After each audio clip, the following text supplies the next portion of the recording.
Banyak orang tuh nggak berani ke sana gitu. Itu mengerikan guys. Ini ada kasus ya, kasus nyata ya. Ini aku tahu dari Miss Yuni. Miss Yuni ini terkenal guys. Dia ini yang tukang ngurus-ngurusin TKI, Tenaga Kerja Indonesia ya. Jadi itu ada kasus orang ke Kamboja gitu. Abangnya, ini adiknya nih nyari Miss Yuni gitu. Minta tolong gimana bisa ngulangin abangnya gitu. Nah orangnya tuh minta duit 40 jutaan. Jadi dari missnya kayaknya biasa satu orang 150 juta per kepala gitu loh. Itu pun belum tentu ya nasibnya gimana. Jadi ini adiknya nangis-nangis itu karena abangnya nggak ada kabar gitu. Adiknya juga nggak tahu kalau abangnya ini pergi Kamboja kerja. Posisinya nggak dikasih tahu. Abangnya ini main pergi aja. Pas udah sampai di Kamboja baru kabarin. Jadi kisah pilu berujung petaka terjadi dengan salah satu warga Sumatera Utara asal Tebing Tinggi yang tinggal di lingkungan 1 Kelurahan Tanjung Marulak Hilir atas nama Riko Alfirian Nasution yang berniat berangkat ke Kamboja untuk bekerja. Menurut keterangan dari ibunya Riko atas nama Aryani bahwa Riko ini berangkat ke Kamboja pada bulan Agustus 2024 bersama 2 temannya. Akan tetapi beda tempat kerja ya, yang ditawari oleh agen pencari kerja yang tidak tahu asal-usulnya dari mana dan menawarkan pekerjaan dengan gaji tinggi. Kemudian, saat Riko sudah di Kamboja, menurut informasi dari temannya, Riko ini sempat pindah kerja beberapa kali sebelum sakit. Berdasarkan informasi dari temannya itu juga, yang sudah pernah menghubungi ibunya bahwa Riko ini terakhir kerja di Crown Casino Kamboja ya. Akan tetapi tidak detail Riko ini kerjanya apa di sana. Kemudian saat berhubungan dengan ibunya pada tanggal 1 Desember 2024 itu, temannya membantu Riko untuk komunikasi dengan ibunya lewat video call. Kenapa dibantu? Karena memang kondisi Riko ini sudah sangat tidak sehat ya, kondisi fisiknya, kakinya bengkak, badannya kurus, ngomong pun tidak maksimal atau tidak seperti biasanya. Saat merespon ibunya pun hanya angguk-angguk tak berdaya. Kemudian sebelum video call itu, sebenarnya Riko pernah menghubungi ibunya agar menebus Riko agar bisa pulang, akan tetapi harus menebus dengan sejumlah uang karena sepertinya Riko ini jadi korban human trafficking loh. Akan tetapi karena keluarga tidak memiliki uang, ibunya menolak. Meski Riko sempat meminta ibunya untuk menjual rumah mereka agar dapat menebus dia dan bisa pulang ke Tebing Tinggi. Sungguh miris ya. Dan satu info penting nih yang bisa kita analisa. Abangnya Roni menyampaikan bahwa Riko juga sempat dirawat di rumah sakit Poipet Referral Hospital di Kamboja untuk melakukan cuci darah. Bayangin, dia sakit tapi tiba-tiba ini sakit dibawa ke rumah sakit cuci darah. Ada apa ini? Ini perlu menjadi analisa kita semua. Sampai saat ini pun pihak keluarga sudah tidak dapat berhubungan dengan Riko dan temannya juga yang sebelumnya masih berhubungan dengan pihak keluarga tidak dapat dihubungin dan keluarga atau temannya juga tidak dapat mengetahui Riko ini ada di mana saat ini. Akan tetapi seminggu lalu pihak keluarga ini mendapat kabar buruk. Pihak keluarga ditelepon oleh pihak yang mengaku imigrasi Kamboja dan menyampaikan kabar bahwa Riko ini sudah meninggal dan jika ingin jenazahnya dikirim ke Indonesia harus mengirimkan sejumlah uang yang tidak sedikit. Akan tetapi karena keluarganya kurang mampu, akhirnya pasrah dan hanya menyampaikan permohonan permintaan agar pihak yang mengaku imigrasi Kamboja itu mengirimkan foto jenazah dari Riko. Akan tetapi pihak yang mengaku imigrasi Kamboja ini belum mengirimkan permintaan tersebut dan sampai saat ini tidak lagi mencoba atau tidak lagi menghubungi pihak keluarga. Jadi aneh ya, sepertinya ini juga scam atau hoax juga beritanya. Kemudian jika kita melihat foto Riko yang dikirim keluarganya, ada sedikit hal yang mengkhawatirkan. Coba lihat kondisi badannya, kakinya yang bengkak, seperti ada kendala organ di dalam tubuhnya.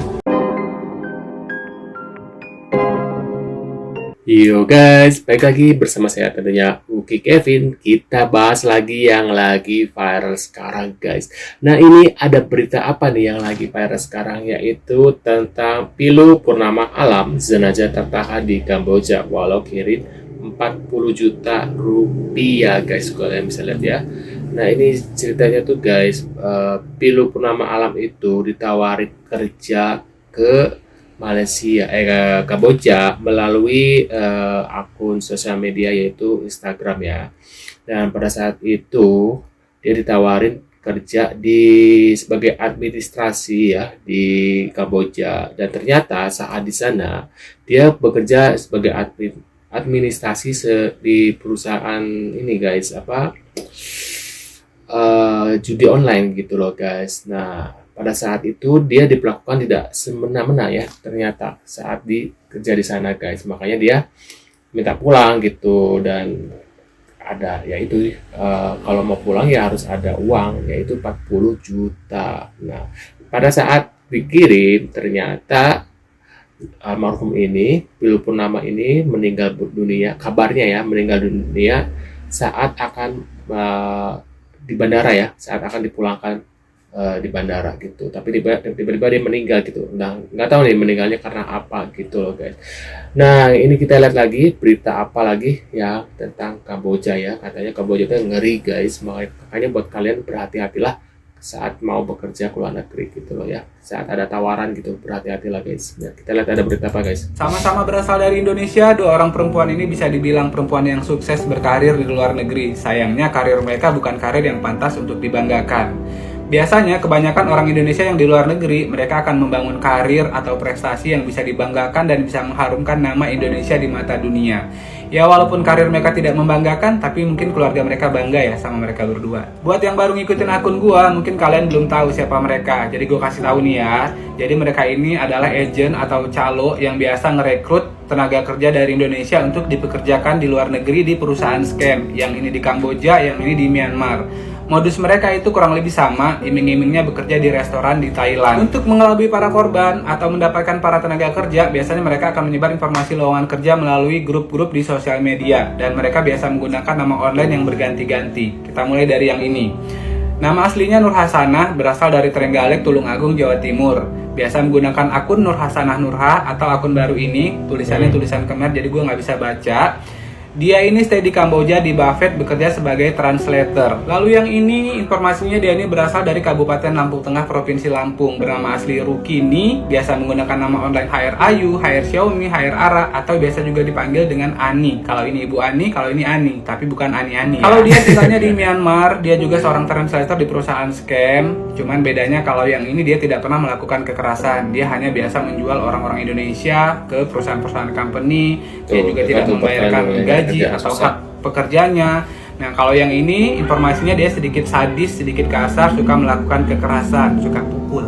Jadi teman-teman hati-hati ya, jangan sampai kalian, teman kalian, keluarga kalian, atau orang-orang dekat kalian terjebak informasi lowongan kerja palsu yang mereka sebarkan di sosial media. Thank you.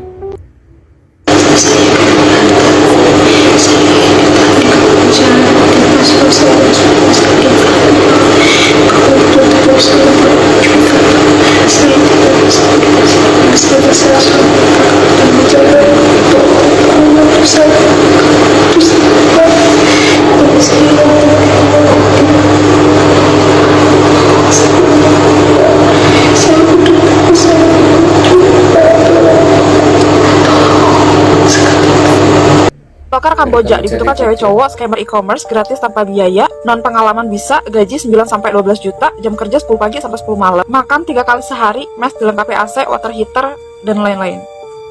Siapa sangka loker ini beneran ada dan di-share ke publik. Kayak, what? Seterbuka itu? Oke, welcome back to Culture. Kalian cerita, aku ceritain. Jadi setelah kemarin aku bahas soal human trafficking di Kamboja, yang mana ada orang kena tipu dengan iming-iming kerja di perusahaan Singapura, tapi malah ujung-ujungnya jadi scammer di Kamboja. Nah, ternyata ada fakta baru yang mind-blowing. Buat aku sih ini baru ya, karena aku pribadi baru tahu. Aku pikir loker tipu-tipu kayak gini tuh selalu dibungkus pakai posisi-posisi keren. Admin perusahaan lah, customer service lah, sales marketing lah, programmer lah. Ternyata enggak. Enggak semua kayak gitu. Ada juga yang seterang-terangan ini. Kalian bisa lihat sendiri, mereka bakal nulis scammer e-commerce. Scammer e-commerce boy. Dan berlokasi jelas-jelas di Kamboja. Gila ya. Tapi bukan cuma itu, ada juga ini nih. marketing judul. Oh my god, gak habis thinking. Seolah-olah ini tuh kerjaan biasa gitu, padahal ini kan kerjaan ilegal. Pertama, lo bakal kerja buat bisnis yang ngerugiin banyak orang. Sudah sangat amat jelas. Kedua, lo bisa kena kasus hukum, karena di banyak negara judul itu dilarang. Begitupun scammer. Lo bisa kena pasal kejahatan cyber. Ketiga, lo bukan akan jadi pekerja, lo akan jadi tawanan. Banyak yang mikir, kerja di loker-loker kayak gini tuh ya udah cari pengalaman dulu aja gitu. Atau yang penting cari duit. Tapi kenyataannya nggak semudah itu. Mereka yang udah masuk itu akan susah keluar. Paspor lo ditahan, lo harus kerja rodi, target tinggi. Kalau nggak nyampe, lo disiksa. Bayangin. Jadi buat kalian yang ngelihat loker-loker mencurigakan, apalagi udah jelas di negara-negara rawan kayak Kamboja, Myanmar, Filipina, atau Thailand, please banget kalian harus hati-hati. Hanya kerja di Kamboja saya bakal ditaruh di bagian IT. Kenapa saya dibawa ke gudang-gudang kayak begini ya Pak ya? Di sini nggak ada kerjaan IT, di sini kerjanya judi online. Kamu kerjanya nipu-nipu orang. Hah? Nipu orang? Wah, kalau kayak gini mah saya nggak mau Pak. Saya nggak mau kerja begini. Saya orang Kristen Pak. Anti kayak begini-begini. Kamu udah saya bayarin, kamu udah saya beli. Nggak boleh kamu pilih-pilih kerja. Ya udah deh Pak. Saya kayaknya nggak cocok deh. Kayak saya mau pulang aja. Kamu mau pulang? Boleh, tapi ginjal kamu 2 biji ke sini, kasih saya. Lah, enak aja. Nggak mau. Enak aja ginjal gua sehat-sehat. Lu mau ambil lu.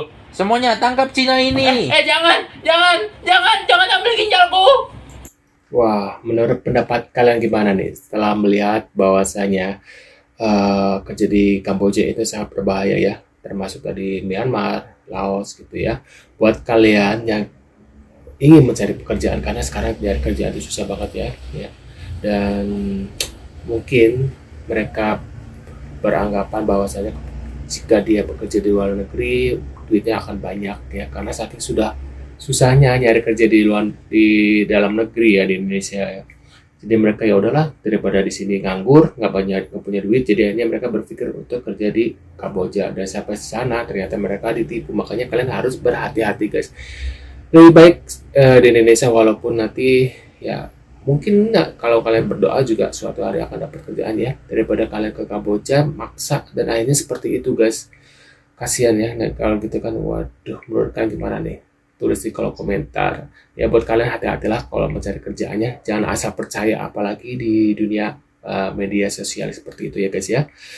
Nah, terima kasih guys videonya. Jangan lupa bantu subscribe dan sampai jumpa di video selanjutnya. Buat kalian sehat selalu ya. See you guys.